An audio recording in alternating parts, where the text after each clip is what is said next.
Hello guys, welcome again to our channel. Today, ang pag-uusapan natin ngayon ay matrix.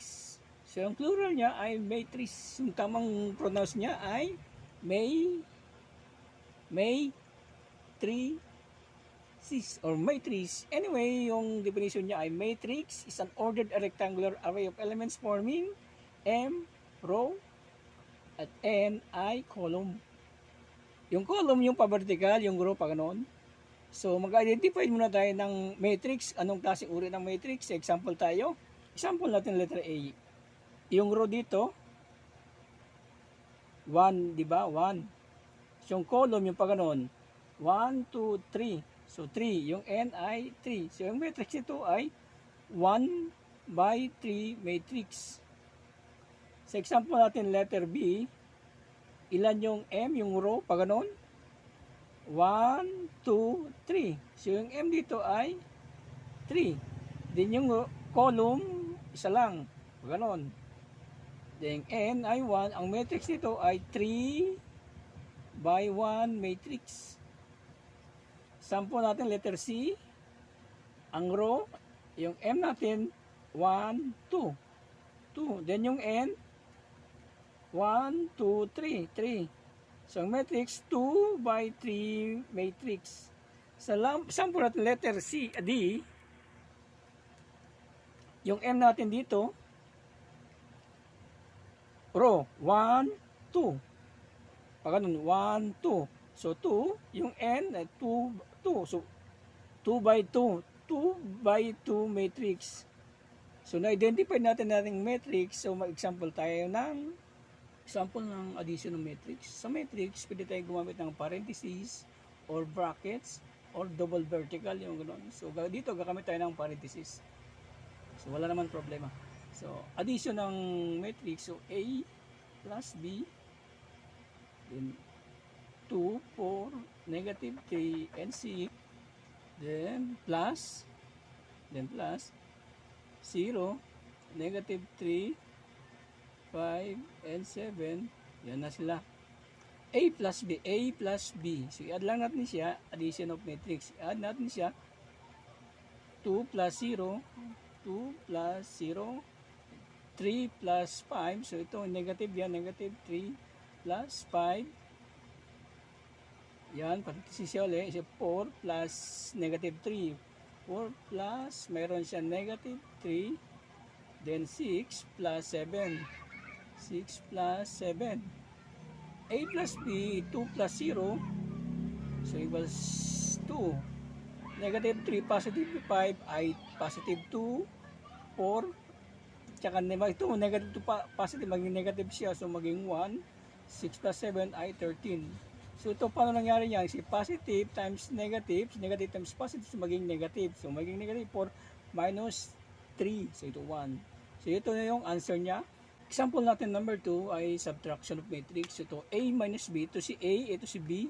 So, ma-minus natin yan. So, 7, 8, negative 1. Kukopyan mo natin siya. So, itong sign, change natin. So, negative siya maging positive. Ito negative siya maging positive. So, pag positive, din natin nilagay sign. So, ito positive maging negative. Itong negative maging positive. Itong negative maging positive. So, dito tayo mag-proceed. 7 plus 6, 7 plus 6, then to negative 1 plus 5, negative 1 plus 5, yan, then 8 plus negative 8, 8 plus negative 8, 3 plus 4, 3 plus 4, so 7 plus 6 ay 13, ito, negative 1 positive 5 ay 4. Ito, 8. Ito maging negative siya. So, 0. Ito, 3 plus 4, 7. Yung answer niya ay, ito yung answer niya. Yan. Sample natin number 3. Find 3A if A. Ito yung value ng A. So, solution. 3A. 3. Yung value ng A ito. 1, 2, negative 4, 7, 5, and 8. So, So, i-multiply lang natin siya. 3 times 2 ay 3. 3 times 4 ay negative 12. 3 times 5 ay 15. 3 times 2 ay 6. 3 times 7 ay 21. 3 times 8 ay 24. So, ito yung 3A. Ito yung answer.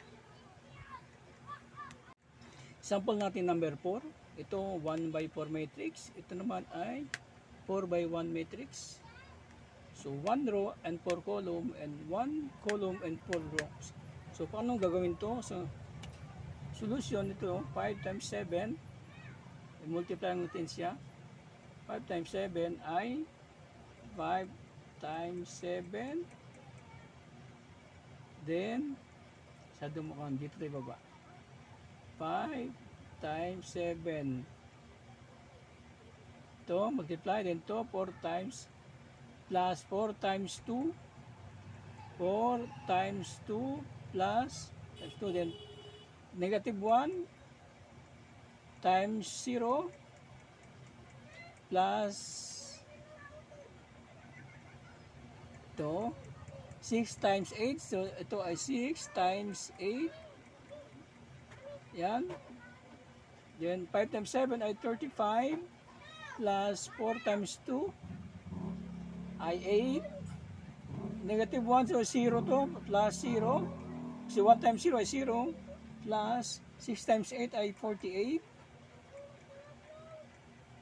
Si-add lang natin ito siya, 35 plus 8, 43. Ito 0 na, plus 48.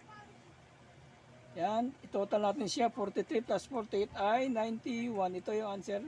So check, kung may comment kayo, please comment. Kung hindi ka pa nakasubscribe, please subscribe and press the bell para lagi kita update sa bago kong video. Thank you, bye-bye. See you in my next video, my friends. Thank you.